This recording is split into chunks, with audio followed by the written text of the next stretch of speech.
আসসালামু আলাইকুম বন্ধুগণ, আপনার ফেসবুক আইডিটি বানানোর পর থেকে এখন পর্যন্ত আপনার ফেসবুক প্রোফাইলে অন্য ফেসবুক আইডির মাধ্যমে যা কিছু ট্যাগ করে শেয়ার করা হয়েছে, সকল ট্যাগ করে শেয়ার করা পোস্টগুলো আপনারা কিভাবে মাত্র এক ক্লিকে ডিলিট করতে পারবেন আজকের এই ভিডিওটিতে আমি আপনাদেরকে দেখাবো। আপনার ফেসবুক আইডিতে ট্যাগ করে শেয়ার করা সকল পোস্টকে আপনারা এক ক্লিকে ডিলিট করার জন্য প্রথমে আপনারা আপনাদের মোবাইলে থাকা ফেসবুক অ্যাপ্লিকেশনটাকে ওপেন করবেন। তারপর উপরে দেখেন এখানে যে প্রোফাইল লোগোটা আছে এটাতে ক্লিক করবেন। তারপরে এখানে দেখেন সেটিং এন্ড প্রাইভেসি আছে, নিচে সেটিং আছে, আপনারা সেটিংয়ে ক্লিক করবেন। তারপরে একদম নিচে চলে আসবেন, দেখেন এখানে লেখা আছে ইউর অ্যাক্টিভিটি। তো আপনারা ইউর অ্যাক্টিভিটির নিচে লেখা আছে অ্যাক্টিভিটি লক, এটাতে ক্লিক করবেন।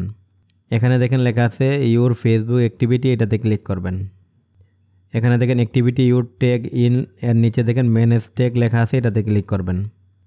তারপরে এখানে দেখেন আপনার ফেসবুক আইডিতে এখন পর্যন্ত যত ট্যাগ করা হয়েছে সবগুলো পোস্ট কিন্তু এখানে আছে। তো আপনারা যদি যে কোনো একটাকে ডিলিট করতে চান তাহলে এখানে 3 ডটে ক্লিক করবেন। এখানে দেখেন রিমুভ ট্যাগ আছে, এটাতে ক্লিক করবেন। আর যদি সবগুলোকে একসাথে ডিলিট করতে চান তাহলে এখানে অলে ক্লিক করবেন। করার পরে এখানে নিচে দেখেন রিমুভ ট্যাগ লেখা আসছে, এটাতে ক্লিক করবেন। তারপরে এখানে রিমুভ ট্যাগে ক্লিক করবেন। তারপরে আপনি এখানে আপনার ফেসবুকের পাসওয়ার্ডটা দিয়ে দিবেন। এখান থেকে এটা সাবমিটে ক্লিক করবেন।